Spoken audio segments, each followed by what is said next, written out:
So, the book of Kings, just like we had talked about with the book of Samuel, is in fact one book, but most of our English Bibles divide it into 1st and 2nd Kings. The division didn't come about until the Septuagint. And you're familiar with the Septuagint? Not familiar with the Septuagint? Okay, so the Septuagint is this ancient Greek translation of the Hebrew scriptures. So it wasn't until that occurred that we saw that division. And as far as the Hebrew text, the Venice Rabbinic Bible in 1517 divided 1st and 2nd Kings. But really, as far as Judaism is concerned, Kings is one book, right? The scroll recognizes no differentiation. So this is an us kind of thing, right? But we are us, so we're studying 1st Kings and 2nd Kings, but it's good to have that cultural awareness, right? So, okay. As you've started to see, Kings tells the story of the kingdoms of Israel and Judah. It's from that very end, those death days of David, which means it's the beginning of King Solomon. So that's going to be roughly 960 BCE. So I'm saying BCE, which is before current era, okay? Until the destruction of Jerusalem in 586. Did it again. I'm so sorry. Please forgive me when it comes to numbers. Dyslexia will get me every single time. 586, okay, BCE. The first 11 chapters are going to deal with Solomon, and we're going to have fun talking about those stories in a few minutes.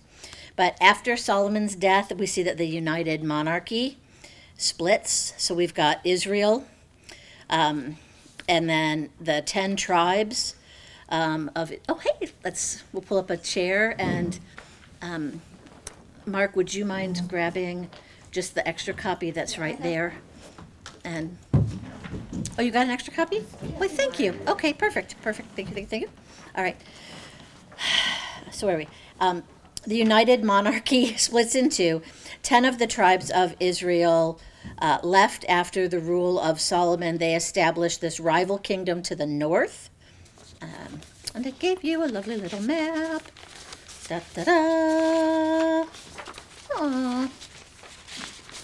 Da-da-da-da. Okay. So the rival monarchy to the north, okay? The southern kingdom's capital, so that's going to be Judah, thank you. So that remained, this is Jerusalem. But the capital of the northern kingdom, which is usually known as Israel, moved from Shechem. Eventually it's going to end up as Samaria. And this division, this capital city where the tribes worship, is going to feature prominently, so it's good to know, right? So just pay attention. And I forgot, this is my bad. So if you've got the Mediterranean Sea, Dead Sea, so you're going to have Jerusalem kind of sort of about there, give or take, because, yeah, not exact. So only the southern area is going to be able to sacrifice or worship correctly because they have Jerusalem, right? So it'll be important. Hold on to your hats. All right. So the Book of Kings, so it's rich in historical data, but please hear me. This is not a history book. This is scripture. Okay? So that being said, much of what is here and the data that is here, it correlates with non-biblical sources, so it can be substantiated. Okay? And if you're interested in some of those historical sources, Pastor Scott or I will be happy after class to direct you to some of those. But 1st and 2nd Kings and the history that this is scripture. So the emphasis is on evaluating the performance of these 20 kings of Judah and the 19 kings of Israel who follow Solomon.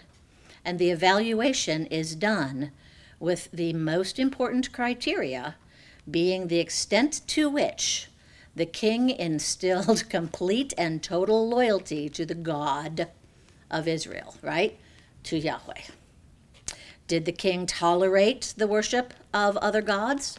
If so, bad job, bad job. Okay? Did the king allow sacrifices outside Jerusalem? Bad king, bad king. Okay?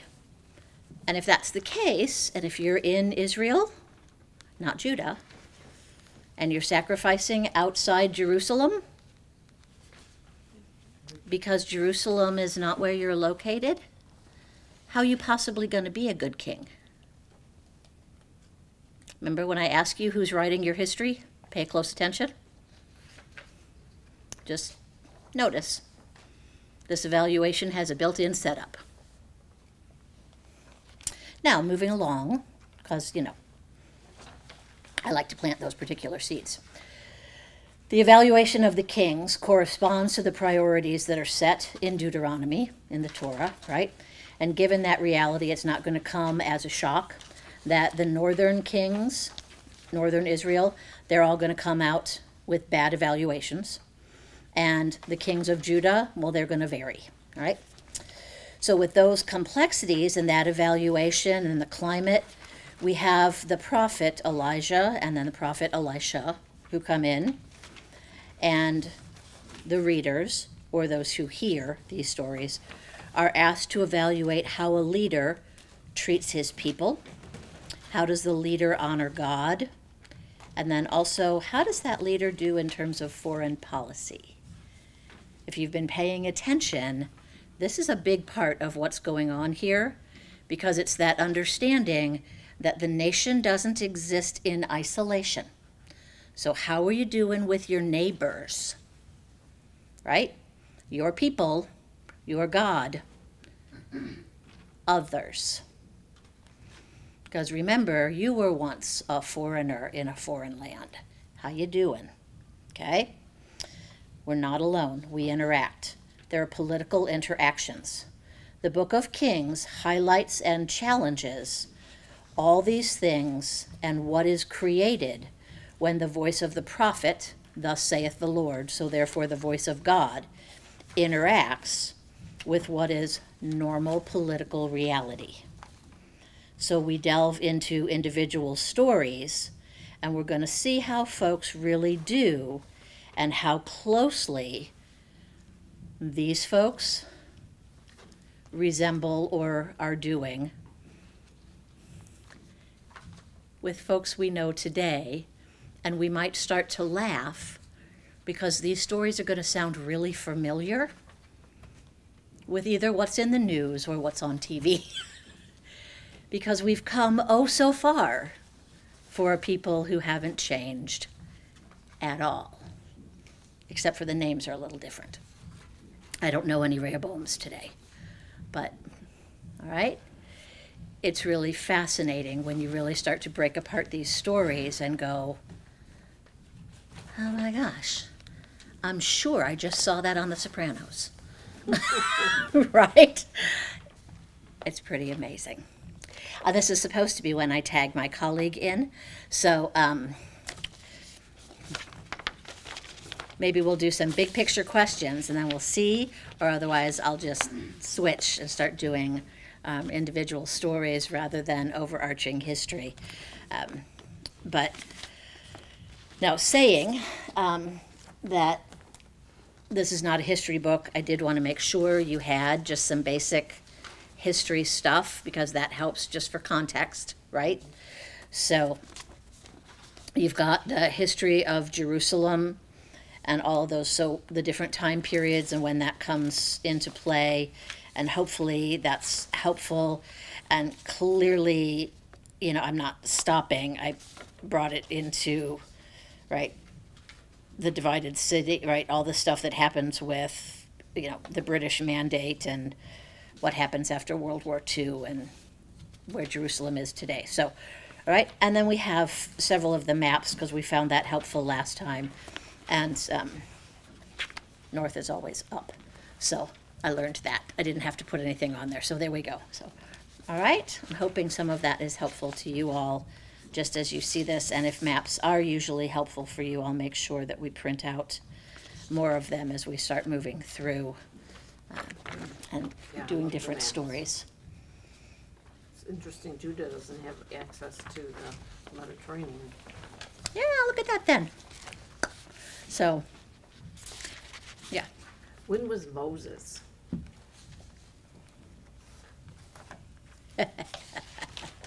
Estimated, do we have an estimate of that? So believing, how do I want to answer that question?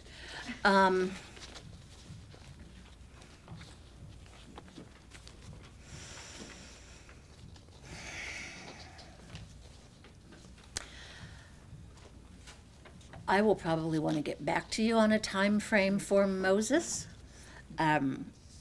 Because Big picture answer. You got big it. picture, well, see, See, you get a my, big picture answer. my big picture, so, I'm trying to help out here. okay, so, Yeah. my big picture answer is going to get me fired. And it's fine. I have a timeline in my Bible. Well, what does your Bible timeline say? Because then I'll give you My timeline here says that Moses was born in 1526, and BCE. that BCE. yeah. Yeah. Well, I thought that was obvious. Okay, and then that the Exodus from Egypt was 1446. Here you go. That's what I have. Yep. So we're talking late Bronze Age. Yes. So, Okay. yeah. He was So born my answer to you 1526. is that Moses is a lovely compilation, historic individual, much like Daniel. And that such a figure is not actually a figure, right? So asking me when Moses existed is not a real question. No, it just. So that's why it was a stump the chump What is it moment. generally accepted? So there you go. So, yeah, Late Bronze Age. so there we go.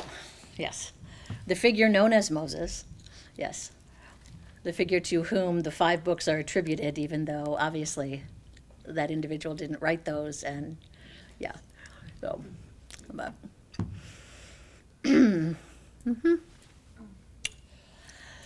answers that get the biblicalscholarfired.com. Any other questions to stump the pastor? Now's the time. Yeah. Well, you can do so. Yeah, I have nothing to lose. I can actually answer these things directly. So, and the more full answer is: do I believe that the teachings of Moses are true? Yes.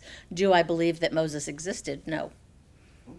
So take both of those and hold them next to each other, and there you have it. So I have no problem with both of those. I can hold them simultaneously and have no problem. And forever I will be known as the woman who got Michelle fired. There you go. And thank you, Lynn. But it's okay. So, You could have asked one was Noah in here. You could have. and it's, the answer's the same. Right? Uh-huh. Every culture has a flood narrative. Yeah. You just assign a different name to the dude. But if we use the Bible timeline, there probably is a date even for Noah, right, or no? I mean, if you, Well, yes, we can check her Bible, and I can say it will correspond with Gilgamesh. So, yes.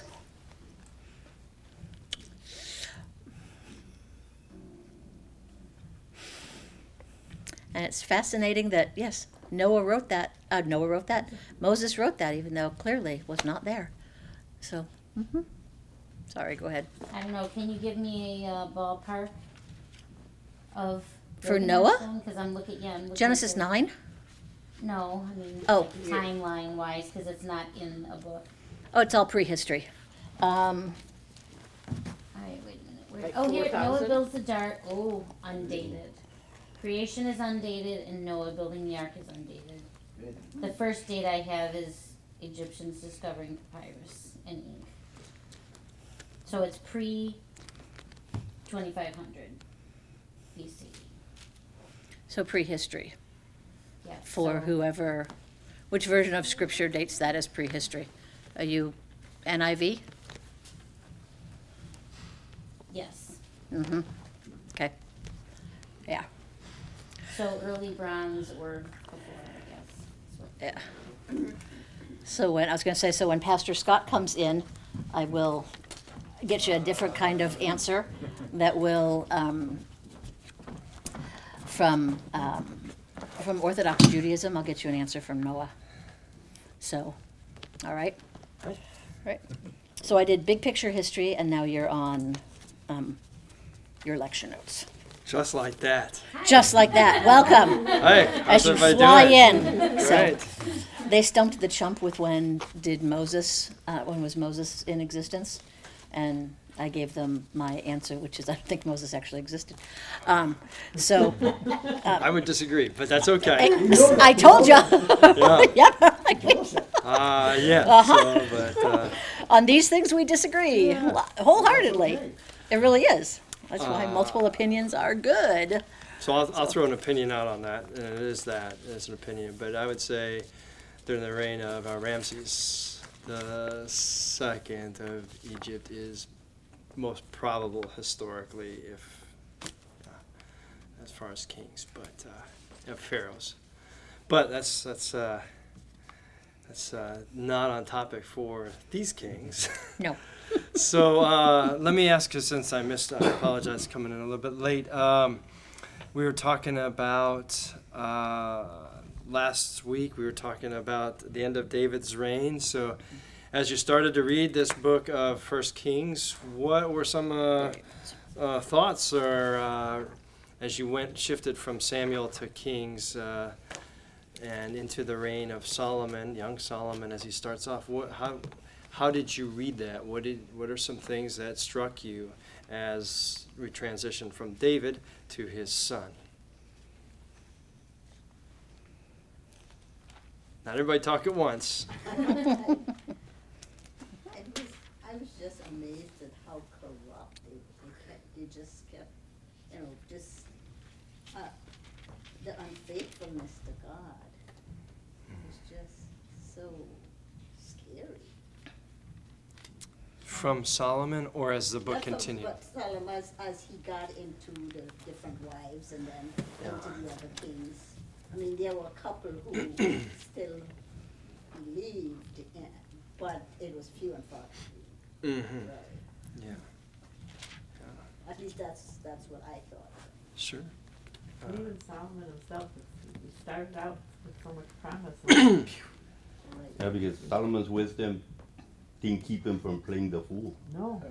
Right. And you see, I can't grasp on that, because if you have God talking to you, and then you're still gonna go with another God.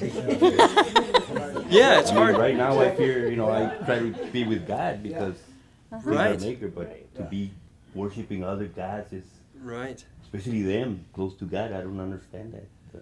So, and I'm going to come over to you, Pam, because I know you had some thoughts, but let's stick on that thought from Angel and Mark and Lisa for a minute there, because so Solomon is blessed by wisdom, but then he also is given, on top of that, he's given, the author says he's, given great wealth. Silver was counted for nothing because gold's so plentiful, and he's got all these chariots and powerful, people are coming to hear him. He's basically got a zoo because they're making trips every 3 years from Africa to bring animals, and people are coming to ask him questions. But what do you think are the contributing factors that lead to Solomon kind of derailing from that walk with God that seems so close and promising. And how might that relate to us in some ways? Well, he was listening to his wife.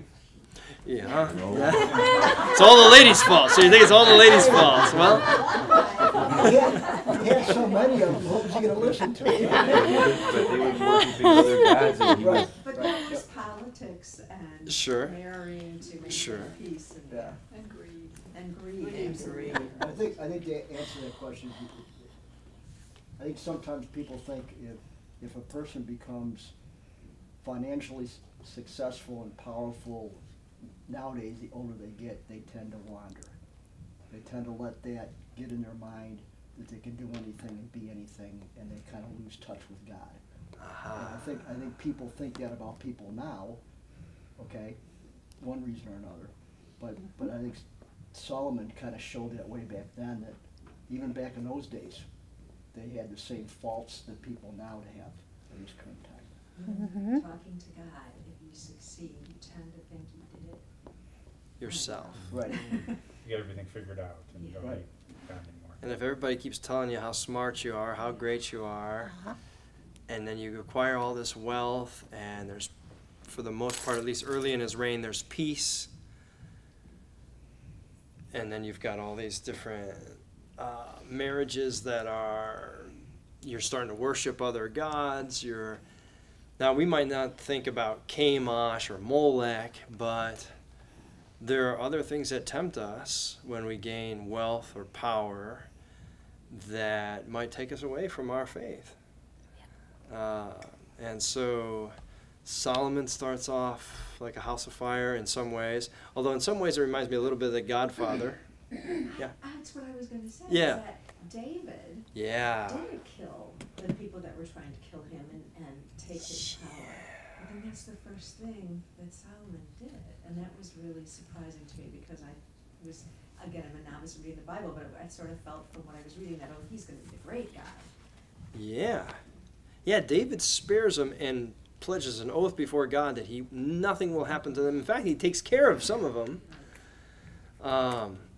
And Solomon has a harder line of his boundaries, right? Well, and David tells him, that applied to me, but when I die... Well, that's what I was gonna say. He That did almost say was that, like yes. David gave him permission To kill his brother, to right? do that. Like that, that's what I got stuck there, because I was trying to figure out if I read that wrong.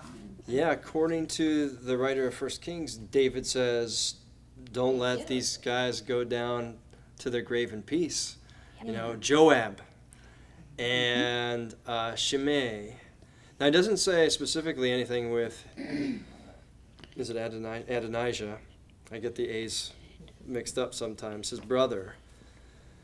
And you might say it's a little bit of a mixed bag because Solomon, in the case of Adonijah, in the case of Shimei, gives them some parameters. He says, okay, you do X, Y, and Z. As long as I know you're going to play nice in the sandbox, you can live here. Like Adonijah, as long as you don't make trouble or make any attempts on the crown, we have peace, even though you tried to take the kingship. By the way, Adonijah's older and should have been, by all rights, king. So it's kind of interesting, and I wish we could be a fly on the wall because Bathsheba and Nathan go to David reminding him of a promise he made about making Solomon king. But there's no mention of that anywhere else in Scripture. So it says that David's old, he's failing. Are they taking advantage of the old king here? Or was that really his... Remember we said David's kind of passive when it comes to his family. Did he just... Is it too messy and he doesn't have a clear line of succession, so he's causing... His passivity with his own family is causing some future problems. I mean, let me ask you this. Do kids ever fight over inheritance in a family? Or, who's going to manage the will of somebody? Family members who love each other sometimes get kind of ugly when there's not, and sometimes even when there is clear leadership. So I think we see a little bit of that maybe here in this story too. But yeah, it's very different because David, as bloody as he sometimes is, well, he has Joab to handle the messy stuff, right? So he seems to be merciful, where Solomon is much more, what word would you use to describe it? Is he ruthless? Is he cunning? Is he, did you say aggressive? He's certainly not going to tolerate any threats to his throne, right? And we know it's a great throne. My gosh, he's got all these golden lions, and let's talk about that a little bit. Yeah. I just have one question. Yeah. Didn't God say to David that his son Solomon would be king after him? He said one of his sons would always be king on the throne, and then later, after the fact, I believe. Well, let's take a peek on that, because I don't remember if it names him specifically up until this point. I'll have to go back and check, because I don't remember in Samuel God saying to David, Solomon's going to be the king. Bathsheba tells him that. Right, I remember. Does anybody else recall that? Yeah. Well, what about the temple? David wanted to build a temple, and God said, Right. "Not you." Right. So I don't know if he mentioned Solomon or. Good question. That's what I first thought of when Solomon started building it. God said you could build it. Well, why you and not David? He says that David won't because there's blood on his hands, but you know but it doesn't say specifically that it's going to be Solomon. It just says after you, one of your sons, somebody else. I've got somebody else in mind. Not Solomon. I thought he had Jesus in mind when he said it. Well, that's a good, yeah. So that's a good question, but I don't think, Michelle, do you remember if it's I'm mentioned? double You're checking. checking. I'm double checking Solomon, but I don't believe. I don't think so. I don't think that's mentioned. Uh-uh. So let's get to the temple piece, because so Solomon's, and it's very specific, the dimensions. So you saw in the notes I tried to send some pictures of what it might have looked like. But then what's right next to the building of the temple? Did you notice that juxtaposed in the text? Palace. The palace. Which building's bigger? At least twice as big. So you got the temple, house of God, and then next door you got palace that dwarfs. I think there's a powerful lesson between the lines there. You're going to honor God. It sounds awfully busy honoring himself. And it takes twice as long to build his house, and then his queen's house, and the house of cedars, and all these other entertaining things than it does to David. To build God's house. So, present day, well, the temple's obviously not there anymore, but we visited there, 4 or 5 years ago. Mm-hmm. If he built the temple, so he had a palace, is present day, do they know where that palace was at? So I put a little thing in the notes saying that archaeologically, there's very little evidence of Solomon. It can't be found. Okay. The original temple. Remember how when we were in Israel, we looked at the town of Hazor and Megiddo, and they talked about one city in the 600 BC, and then the next city would be built right on top of it. Right. So you have layers and layers of civilization. Mm-hmm. So the challenge with looking at even Solomon's temple is they're not allowed to dig there because it's the site of the Dome of the Rock Mosque, and on top of it, and it's the place where the Orthodox Jews also pray, and the Wailing Wall, which is not part of the temple. People get confused all the time. It's part of the retention wall that Herod built, that the temple was seated on, but it's not the actual temple.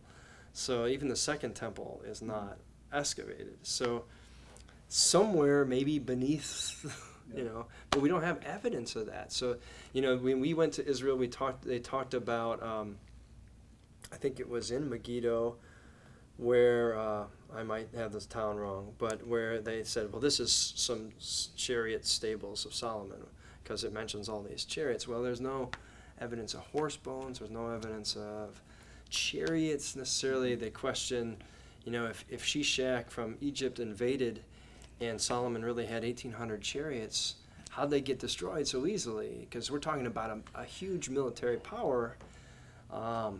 So what happened? And, you know, we don't have that. You know, that's kind of a question of faith of how, you know, how pronounced Solomon's reign was, but because they just haven't had the archaeological evidence yet. Until 1993, you didn't have any extra canonical sources for the Davidic monarchy. Yeah. So remember that too. But it was fun. That was some. Again, 1993, and you found So- like 2 sentences in one scrap of paper, Yeah. parchment. So But somewhere maybe underneath the rubble. Is it not in the Book of Annals? Well, which you does remember- not exist. Remember, I mean, the book, we've read so far, we've encountered 3 different books that are referenced that have been lost to whatever wars or history or just, you know, time. It'd be nice to have a copy of that laying around, but, you know, that's true in the New Testament too. You'll see some letters, a reference to another letter to the Corinthians from Paul, and letters from the church to Paul. We don't have that Right. mail coming back. That would have been interesting to read. We didn't like. So Yeah. we're going to answer Lynn's question really Please. quickly from before, and then we'll diddy-bop back to. So, not surprisingly, we have multiple answers. So this is the Noah thing. All right. 5,784 years ago is the time of Noah, unless, of course, you go to the different site, which would be 1,656, the year of creation, which would be 2,105 BCE. So, So that's way different than this. oh, yeah. But, okay, then, so did God promise that Solomon would be king? The answer to that question is, how do you feel about the prophet Nathan? If the prophet Nathan is a prophet and therefore speaks on behalf of God, God, speaking through Nathan, confirmed that Solomon is the one who should be king. So, if you're feeling that Nathan is in fact a prophet, then Nathan said. And if Nathan, thus saith the Lord, then there we have it. So, Yeah, that's the clearest place we see is from Nathan and speaking with Bathsheba there. but speaking to David Right. as well. So it's not just so, and if you're in, so, And that's one other thing I included in the notes was that remember that the Hebrew Bible that we are reading is almost all the voices from the books are from that southern kingdom of Benjamin and Judah, the tribes that remained loyal to the Davidic line and that promise of God. Whereas we have very few voices. There are a couple, but very few Hebrew Bible books that are written from the northern tribes, those 10 tribes that leave when Rehoboam becomes king and says, what part do we have in the house of David? You're a jerk, Rehoboam. We're not going to listen to you. We're going to pack our bags and we're going to be our own kingdom over here. And so when the kingdoms divide, and so a part of me has always wondered, some of the southern, are things bad in Israel? Yes. But how much of that animosity between the kingdoms and the history between them also plays in a role of, Israel's 0 for 12 in terms of their kings are just all bad. Whereas the kings of Judah, I think it's 6 out of the 12 are good, and the other ones are bad. So it's a question we'll never have the answer to. I'm just saying that it's there's some bad blood there between the tribes and how they should be before God. It's not a level playing field. No. Just a random thing, because when I was reading this, and these names are seriously will kill me. Did Rehoboam and Jeroboam both have a son named Ahijaz. Did they both? Because I was like, one of them died, and then the other one was taking over, and I'm like, hold on. Yeah, there's Did they both have Resurrection. their Yes. first son had the same name, and then there was like a prophet or somebody that was like one letter off. Yes. Okay. Abijaz Like, and I think there's Ahijaz. Yeah. Yeah. Yep. Okay. Yeah, there is that. Yeah, then you gotta really pay attention on And the it's names. hard. I'm like, what? Yeah. Sam and Joe and Mike. Yeah. And the other thing that I hope was helpful to you was just the idea that Jewish communities read the order of these. There's strong evidence that would have read it in a different order than our English Bible is constructed.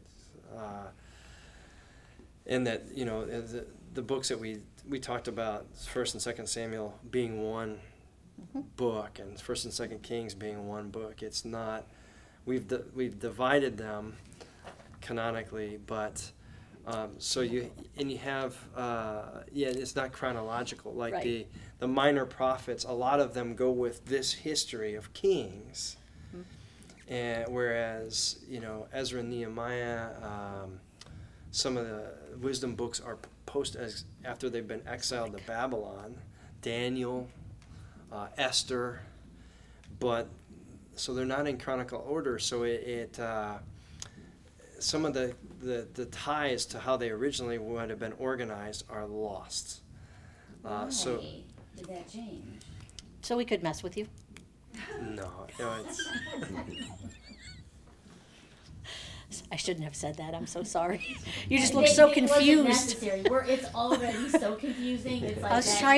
trying to bring humor because you looked so like what? What? I was like, come on. Like, why? Well, but seriously, like, why did they? Is there a reason behind it? Was someone reforming something that there was a reason? So this is Or they library. just drop the pages and be like, oh, no. There's councils of churches. Yeah, go ahead, Michelle. Basically, I want you to think of it in terms of library classification, because all of our prophets are together, right? yeah. And so it doesn't work like this, but it does. Okay? So if I need you to find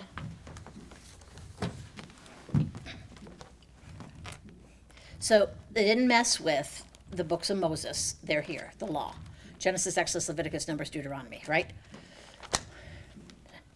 And then we have the books that everybody skips, except we're not skipping them, we're reading them. Okay? So we've got Samuel and Chronicles and, okay? And we have Psalms, which is great. So this is, okay? You have, okay. It's so much more complicated than this, but I'm trying to do just a simple, go to, we have Ezekiel, right? So prophet Ezekiel, right? But then you're putting all of these other prophets together, okay? And if I'm going to a library and I want to look for prophets, I'm going to a library classification. All my prophets are here. All my cooking books are here. All of my history is here. Yeah. Subject-based. So, Bible, biblioteca, right? This is a library. Each one of these is an individual book, right? So we have classified our library books accordingly. So can I say something? Yeah. Oh, please. So, I'm a librarian. Mhm. So, I'm gonna make it. Preach. simple, elementary school library. Thank I'm you. an elementary school librarian. So Dewey would say Yes, that oh. we're gonna talk about books about a country. Yep. Dewey would say the books about the animals of the country are gonna be with the animals. The books about the environment of the country are gonna be with the environment. So the books, Yep. all the books about that country are in different places. Yep. But in an elementary school, Yep. I throw Dewey out. Mm-hmm. Yep. And I put all the books about that country in the same spot under that country. Yes. Is that kind of what Yes. you're saying? Yes. Absolutely. Okay, okay. I love you best right now. That's exactly That's exactly it. how the English Bible is Yes. ordered. Because we have come to know less and less about the Hebrew scriptures, and so it needed to be simpler and simpler. And so that's what we did. But you can obtain Bibles that are chronological. Yep. And it is helpful, I think, at some point. Yeah, that in my brain, To I read the would way books. prefer to have it in order. Or to Because I have- don't really go, hey, I'm gonna go check out the prophets. I could go to the index Right. Yes. and find out. So yeah. Yeah. Okay. I was reading on the chronological order in the Yes. Bible, Yep. Yeah. and supposedly what I read, the first year that's recorded is 2091. That's when God sent Abraham to Egypt. Before that, it talks about the Tower of Babel. It says before 21 BC. Job's suffering and faith before 21 BC. Before 25 BC, Genesis 6 through 10, the Great Flood. Now the first, before time, John 1 through 5, in the beginning was the Word. So that's the first.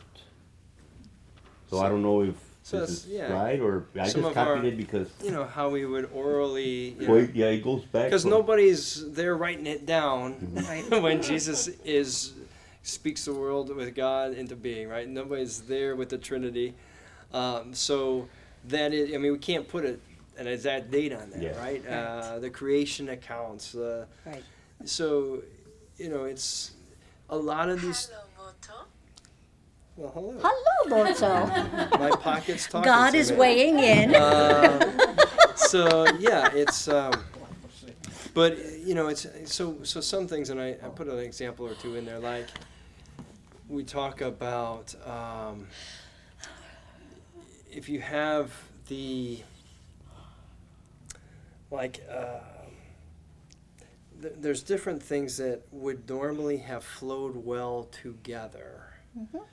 A book about the exile, like Lamentations, combined with not only Daniel but Esther. So you're having these books about the pain of being displaced, then also followed by the rebuilding, Ezra and Nehemiah, as a story of what the people are experiencing, rather than having, okay, I got my spices on this shelf, and I've got my main course over here, and I got my beverages over here, which makes it difficult to follow on some level. So anyway, Absolutely.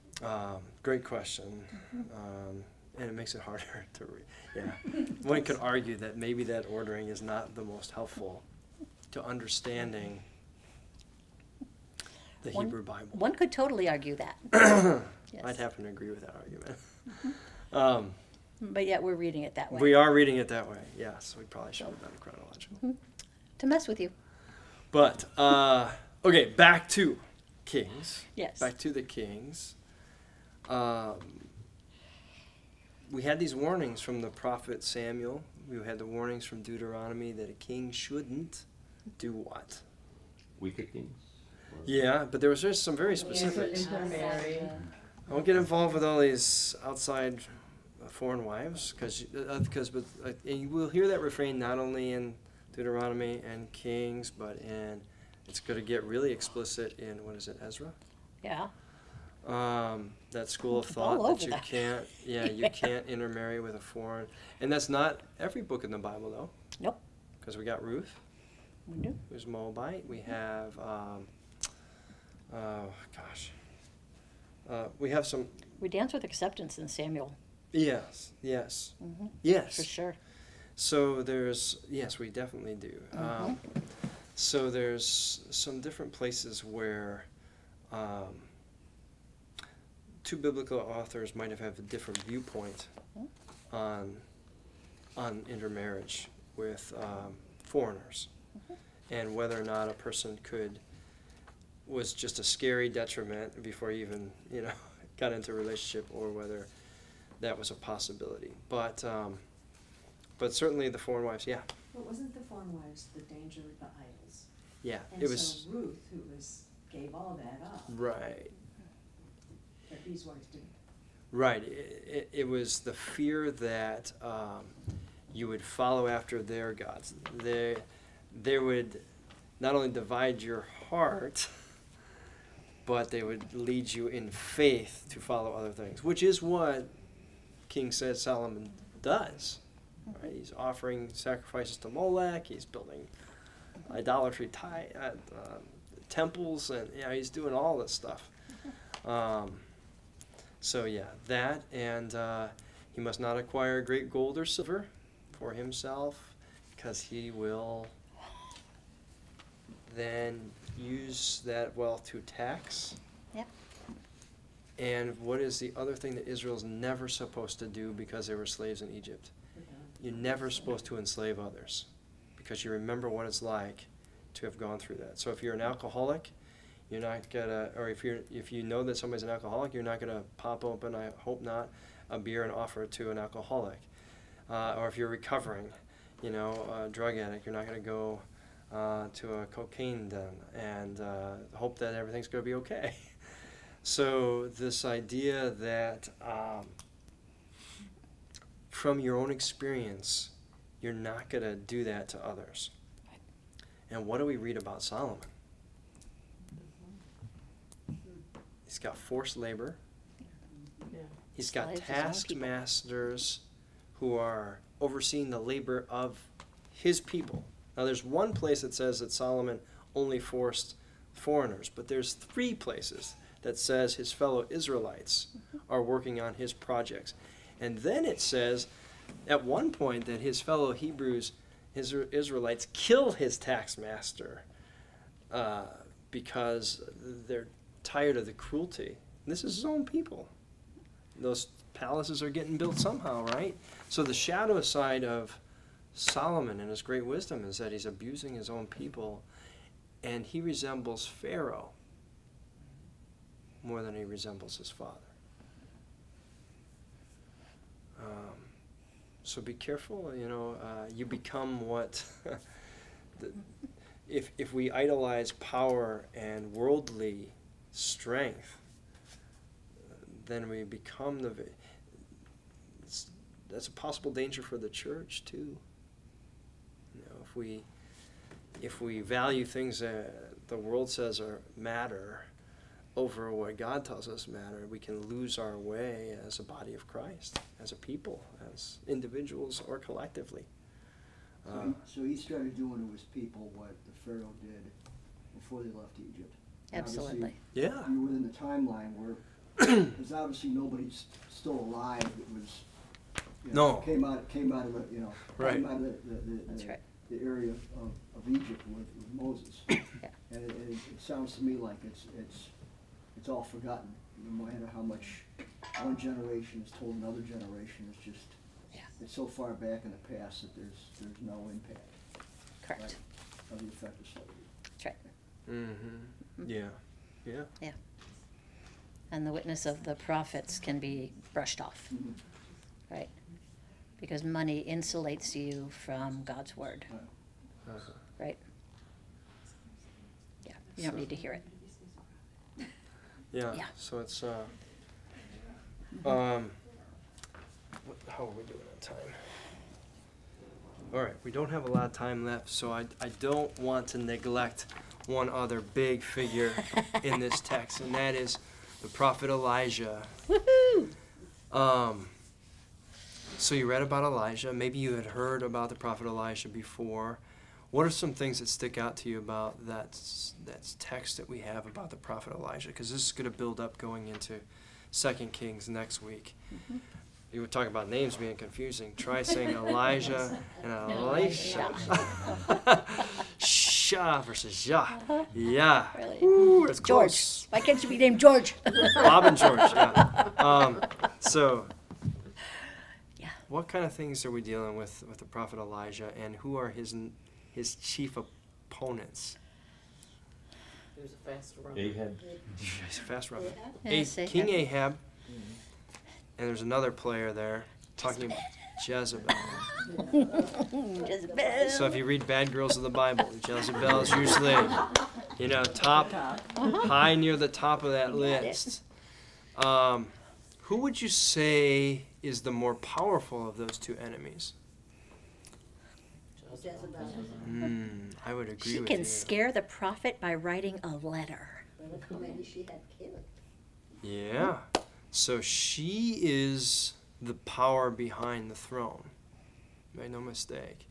You see a very passive Ahab, oh, Naboth won't sell me his vineyard. You're the king. Quit moping around. I'll get you that vineyard. Here's what we're going to do. She is, she's Force to be reckoned with, maybe. definitely. And so she has made the worship of Baal the kind of the state religion, her prophets. She's hunted down and persecuted the prophets of God. But it's interesting because Elijah says, I'm the only one left. He has this moment with God where he's Pity party. yeah, well, depressed, Sorry. overwhelmed. I think there's times in our lives where we feel that way, where Absolutely. you feel like nobody else cares anymore. Society doesn't care. There's not anybody who's truly trying to be godly. But we can't draw down fire. But then, and then, Just saying. But then, a couple verses later, we read, wait a minute, there's Obadiah, and he's just found 100 prophets that he's, how do you hide 100 people? And you're feeding them and you're giving them water, and Obadiah says, oh, hey, Elijah, where you been? Because, and you want me to talk to the king? You know what I've been doing on the side here? If I talk to the king, I'm going to be in trouble. And Elijah says, oh, I'm going to go too. Okay, well, so Elijah's also having a little bit of crisis of his own faith. Do you notice where he goes? Yeah. Where does Elijah go to find God? It's subtle. He goes to Mount Horeb. Anybody, and I know I'm asking a lot here, but anybody remember why else Mount Horeb was important? Moses. And he encounters God there. Now I love you best. Yeah. So Pull the chestnut. Good job. Elijah, this is a holy spot. It worked for Moses. Maybe it can work with me. He doesn't get a burning bush. He doesn't get a voice lifting down the commandments. It says there's an earthquake. It says there's a fire. And then the Hebrew is a very interesting, it could translate two ways. A still small, barely audible voice, or silence. And I tend to think it's more silence. He doesn't hear an answer. But he meets God in that moment of silence. It's a powerful kind of, Elijah's reflecting on his calling. He's afraid. At this moment, I don't think he kind of run away. He doesn't have courage. And yet, in this reckoning on Mount Horeb, he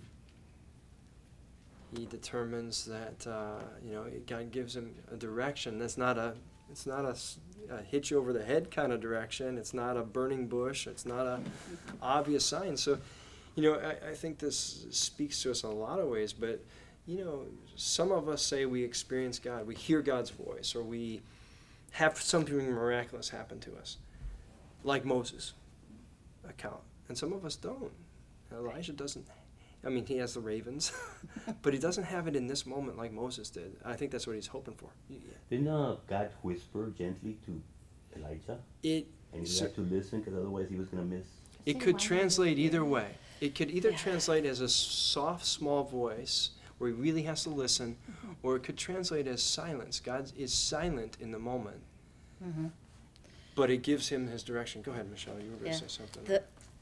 I do want to get the exact Hebrew because I can't call it forth in the moment, but it is much closer to that silent, much closer to, if I recall, closer to that ruach, right? That breath, that it's not a spoken voice, right? So it is not an audible. So it is that silence. Which also then has to do with stilling the voices in your own head. So God speaks in the silence. And so returning to that breath of God, which also then is, because each time we breathe, there is that breath of God. But oftentimes, yes, we do expect an actual, hello, I need you to do this. And that's not it. Or even I need you to turn left at Albuquerque. It's not that still small voice that way. And that we usually translate it that way, and it's that silence. So. Well, and the other thing that reminds me of, the parallel would be, Elijah's in a place of crisis. He's afraid for his life.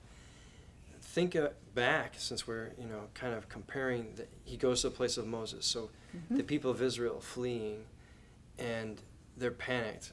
Sea to my back, chariots to my front. And what does the voice of God say? Be still. I know that I am God. Know that I'm God. So even in the silence, God is present in this moment with Elijah. And his ministry is essentially going to be done. I mean, he's going to hand off his mantle to Elisha, and Elisha is going to be the one who ascends as the mouthpiece of God in 2 Kings. And we're going to have some really interesting encounters with Elisha. And we'll talk about these two prophets in tandem. Elijah is seen as thanks, Pam. Remember when Jesus is transfigured on the mountain with the James and John and Peter? Who is there with him? We have Elijah and Moses. And Moses. So law and prophet. They are what's the word I want to say? Kind of not the poster child, but they're the example. They're two biggies. Embodiment of the prophetic word and the law. And so with that, we're going to go to 2 Kings next week. Now, for was it the last week of July? Yes. Yeah, 26th and... For the 26th of July, yes. For the 26th of July, we're going to ask something big of you. We're going to do a double book study of 1st and 2nd Chronicles. I say that's a big ask because they're tough books to get through just because they're kind of monotonous.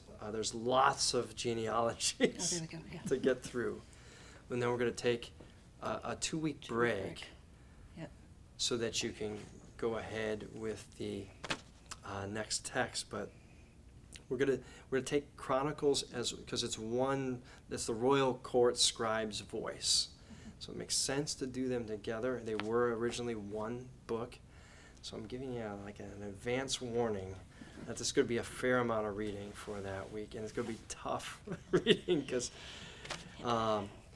Chronicles, in my opinion, is like reading the church constitution. It's no.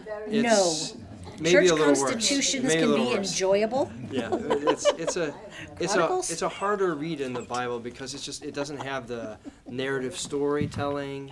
It doesn't have miraculous stories of Jesus, or it's I don't want to call it boring because it's an important book of the Bible, but Very. it is a little slower read than the other books of Scripture. Painful. So, and Still But doing your Second Kings, reward- correct? Second Kings Yes. next On week. the 19th. Yeah, Yes, and then Yes. first, but your reward for doing that, we have 2 weeks off in a row. I feel like we should give them But ice cream then, or something. I know, it's great. But then we're gonna do Ezra and Nehemiah together. Yeah. And And that's, so we're those are missing good. the 2nd and the 9th? First 2 weeks of August, we'll take a break and Yes. come back. we'll come back on the 16th for So, Ezra and Nehemiah, Yeah, two right? pairings of two. Yeah, Because those books also go together. they do, We're going to tackle them together. and they're fun.